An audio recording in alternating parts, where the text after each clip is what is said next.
Hey everybody, I'm Barbara Fernandez, the Rocking Raw Chef, and in this video you're going to learn how to make tortilla chips. I love these, they're so tasty. Here's what you need. You need a blender, and in your blender you are going to put 3 peppers. So they can be red, yellow, orange, not green, okay? Because green ones aren't ripe. So you put 3 peppers in there. Then you are going to put in about 5 cups of corn. Now you want to use thawed frozen corn. That's what's going to give you the best texture, okay? So I'm going to try to do it without spilling. Oh boy. Ooh. And you will see that it's going to be pretty full, and this is normal. We're going to put in about 2 teaspoons of sea salt, 2 teaspoons of cumin, half a teaspoon of garlic powder, 2 tablespoons of apple cider. That's not apple cider vinegar. 2 teaspoons of maple syrup. You can use xylitol if you want, something else. And where did it go? Wait 1 minute. I forgot And 2 tablespoons of apple cider vinegar. This is apple cider vinegar this time, okay?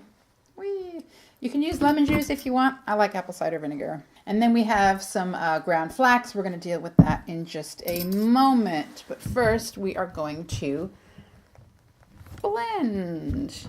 Your blender needs to have one of these, okay? I call it a plunger. Oh, it's a tamper. That's the official name. The top of your blender, this little bit comes off. You go up, and then you stick that on, and then it enables you to put this through and blend things, okay?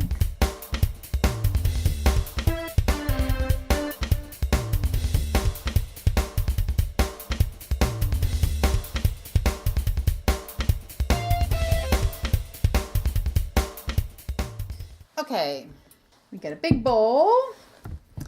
And so we're going to pour our batter into a bowl.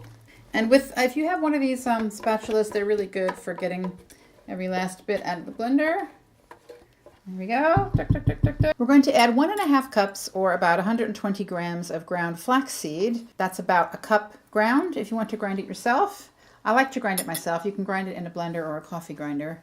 And it's really easy. It's fresher that way too, because ground flax doesn't keep for very long. It goes rancid quite quickly. So it's good to grind your own. With a wire whisk, we're going to mix that. The reason we use a wire whisk is because we want to avoid lumps. Yeah? So we're just going to mix that around. All right. Now what you're going to do is you're going to use a dehydrator tray.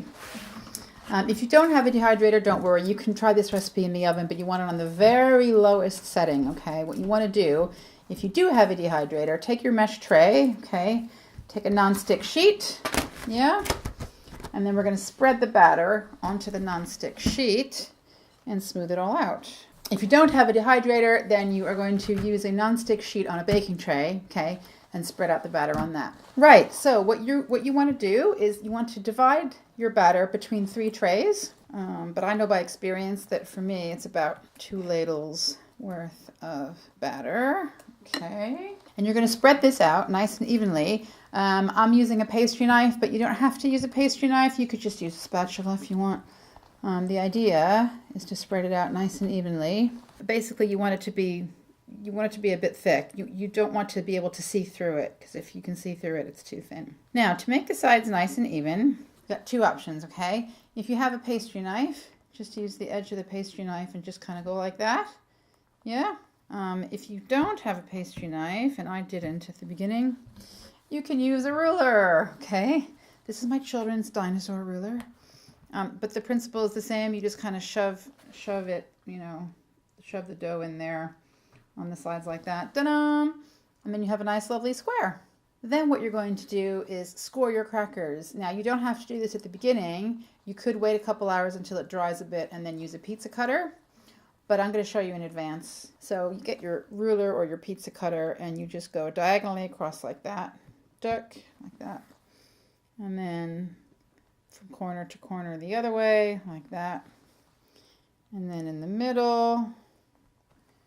And then in the middle again, like that. And then you cut through each triangle again. So you dehydrate it for about 4 or 5 hours on one side until it's dry enough to flip over. And then once you flip it over, you take off the nonstick sheet. Okay, so you flip it over directly onto the mesh there. Yeah. And then you leave it overnight and you're done. You break it up into crackers and then you have these delicious tortilla chips. Thanks for watching. If you found this useful, please do subscribe for more fabulous recipe videos. Now for our special guest who's going to try our recipe, my daughter. Here she comes.